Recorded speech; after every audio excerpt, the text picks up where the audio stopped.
ಅರಣ್ಯ ಇಲಾಖೆ ಅಧಿಕಾರಿಗಳು ಮಾಡಿದ ಎಡವಟ್ಟಿಗೆ ಜೆಸಿಬಿ ಸುಟ್ಟು ಭಸ್ಮವಾದ ಘಟನೆ ಇಂದು ಮೈಸೂರು ಜಿಲ್ಲೆಯಲ್ಲಿ ನಡೆದಿದೆ.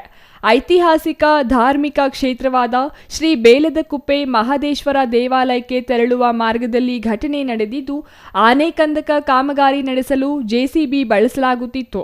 ಅನಾರೋಗ್ಯ ನಿಮಿತ್ತ ಜೆಸಿಬಿ ಚಾಲಕ ಆಸ್ಪತ್ರೆಗೆ ತೆರಳಿದ್ದ ವೇಳೆ ಅವಘಡ ಸಂಭವಿಸಿದೆ. ಈ ವೇಳೆ ಕುರುಚಲು ಸಸ್ಯಗಳ ನಿರ್ಮೂಲನೆಗಾಗಿ ಅರಣ್ಯ ಇಲಾಖೆ ಸಿಬ್ಬಂದಿ ಬೆಂಕಿ ಹಚ್ಚಿದರು ಎನ್ನಲಾಗಿದೆ. ಕುರುಚಲು ಸಸ್ಯಗಳಿಂದ ಪಸರಿಸಿದ ಬೆಂಕಿ ಸಮೀಪದಲ್ಲಿದ್ದ ಜೆಸಿಬಿ ಯಂತ್ರಕ್ಕೂ ತಗುಲಿದೆ. ಕೆಲವೇ ಸಮಯದಲ್ಲಿ ಜೆಸಿಬಿ ಯಂತ್ರ ಬೆಂಕಿಯ ಕೆನ್ನಾಲಿಗೆಗೆ ಸಿಲುಕಿ ಸುಟ್ಟು ಕರಕಲಾಗಿದೆ. ಅರಣ್ಯ ಪ್ರದೇಶ ಪ್ರವೇಶಕ್ಕೆ ನಿರ್ಬಂಧ ಹೇರಿರುವ ಕಾರಣ ಸ್ಥಳಕ್ಕೆ ತುರ್ತು ಅಗ್ನಿಶಾಮಕ ವಾಹನ ತಲುಪಲು ಸಾಧ್ಯವಾಗಲಿಲ್ಲವೆಂದು ಹೇಳಲಾಗಿದೆ. ಅರಣ್ಯ ಇಲಾಖೆ ಸಿಬ್ಬಂದಿ ಎಡವಟ್ಟಿಗೆ ಜೆಸಿಬಿ ಭಸ್ಮವಾಗಿದೆ. Kumar, CTV news.